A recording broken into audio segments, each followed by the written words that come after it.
नमस्कार दोस्तों, डॉक्टर अंकित पैटदार और आज हम बात करते हैं एलएसडी के बारे में। लाइसर्जिक एसिड डाइएथिलेमाइड ये एक नशे की लत का कंपाउंड है जो न्यूरोलॉजी और टॉक्सिसिटी क्या होती है इसके आधारित पे अपन बात करेंगे। इसके बारे में मेडिकल एजुकेशन और अवेयरनेस के लिए यह वीडियो है। एलएसडी का नशा मस्तिष्क के प्रभाव पर जहर बनाता है। तो इसमें क्या है कि ये अपने शरीर में हेलुसिनेशन डालता है, भ्रम डालता है।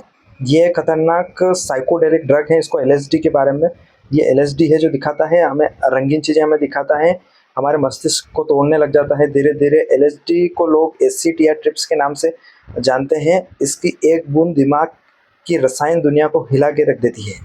एलएसडी एक साइकेडेलिक हेलुसिनेशन है जो एक ऐसा पदार्थ है जो भ्रम पैदा करता है, हेलुसिनेशंस पैदा करता है हमारे माइंड के अंदर। शरीर में बहुत कम मात्रा में भी ये असर दिखा देता है। इसकी रासायनिक संरचना की बात करें तो लाइसर्जेनिक एसिड डाइएथिलेमाइड इसको बोलते हैं।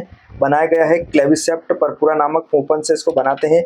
इसे आमतौर पर जीभ के नीचे रखा जाता है और ब्लोटिंग पेपर या टेबलेट के रूप में अवेलेबल रहता है। अब बात करते हैं एलएसडी का मस्तिष्क पे क्या प्रभाव पड़ता है, हमारे ब्रेन के ऊपर क्या इफेक्ट रहता है इसका।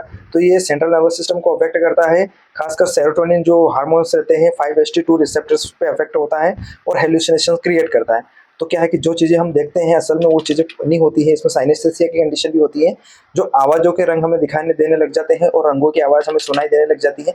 ईगो डिसोल्यूशन की कंडीशन भी इसमें होती है, व्यक्ति अपनी पहचान को भूल जाता है पूरी तरह से। और टाइम डिसोर्शन की कंडीशन भी रहती है, समय इसमें तेजी से या धीमा लगने लग जाता है। न्यूरोलॉजी की बात करें इसमें तो प्रीफ्रंटल कॉर्टेक्स हमारे ब्रेन का एरिया रहता है, वो निर्णय लेने की क्षमता को प्रोवाइड करता है। तो निर्णय हम पूरी तरह से नहीं ले पाते हैं। थैलेमस एक ब्रेन का एरिया रहता है जो सेंसरी डाटा को गलत तरीके से ट्रांसफर करता है। तो उसकी वजह से क्या है कि सेंसेशन भी हमें एबनॉर्मल लगने लग जाते हैं। डिफॉल्ट मोड नेटवर्क भी एक्टिवेट हो जाता है जो हमारी सेल्फ आइडेंटिटी को अफेक्ट करता है। एलएसडी उसे डिरेल करने की कोशिश करने लग जाता है। तो एलएसडी की लत कैसे लगती है हम इसके बारे में बात करते हैं। तो एलएसडी खुद को फिजिकली एडिक्टिव नहीं बनाता है, लेकिन साइकोलॉजिकल एडिक्शन ये पैदा करता है हमारे शरीर में। व्यक्ति बार बार ट्रिप लेने की इच्छा होती है और टॉलरेंस, कुछ दिनों बाद दवा का असर कम लगने लग जाता है तो डोज बढ़ाना पड़ता है। यह मनोवैज्ञानिक रूप से किसी को भी अपनी रियलिटी से भागने का तरीका बन सकता है। विड्रॉल सिम्टम्स इसमें बिल्कुल नहीं होती हैं, लेकिन व्यक्ति डिप्रेशन, एंजाइटी और डिसऑर्डर रहते हैं उनके शिकार हो जाते हैं।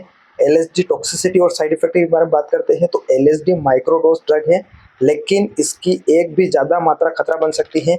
बेड ट्रिप्स लेने से डरावने भ्रम आने लग जाते हैं, घबराहट होने लग जाती है, पैनिक अटैक होने लग जाते हैं।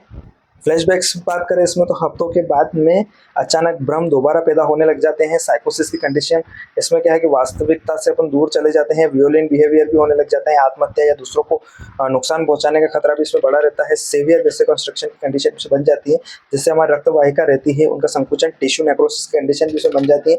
हालांकि एलएसडी से शारीरिक मौत कम होती है, पर आत्मघाती व्यवहार और पागलपन जैसी स्थिति जानलेवा हो सकती है।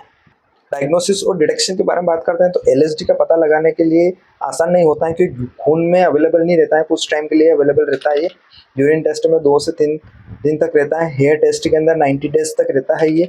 और कुछ कोई विशिष्ट ब्लड लेवल तय नहीं है इसका कि ब्लड के अंदर इतना अवेलेबल रहेगा। या अगर इस कंडीशंस में पेशेंट रहता है, उसको एलएसडी की लत लग जाती है और या ओवरडोज ले लेता है, तो उसका ट्रीटमेंट किस प्रकार से होगा।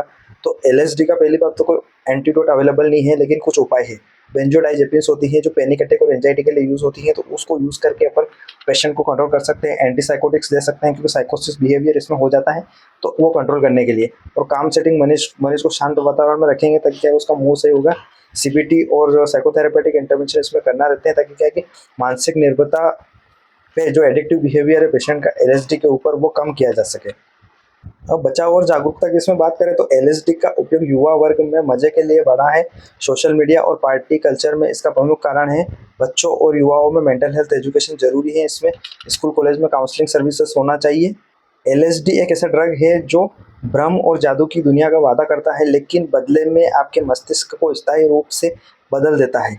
हर ट्रिप एक जुआ है जिसमें आपकी असलियत, मानसिक स्वास्थ्य और जीवन दांव पे लग जाता है। सतर्क रहे, दूसरों को जागरूक करें। धन्यवाद।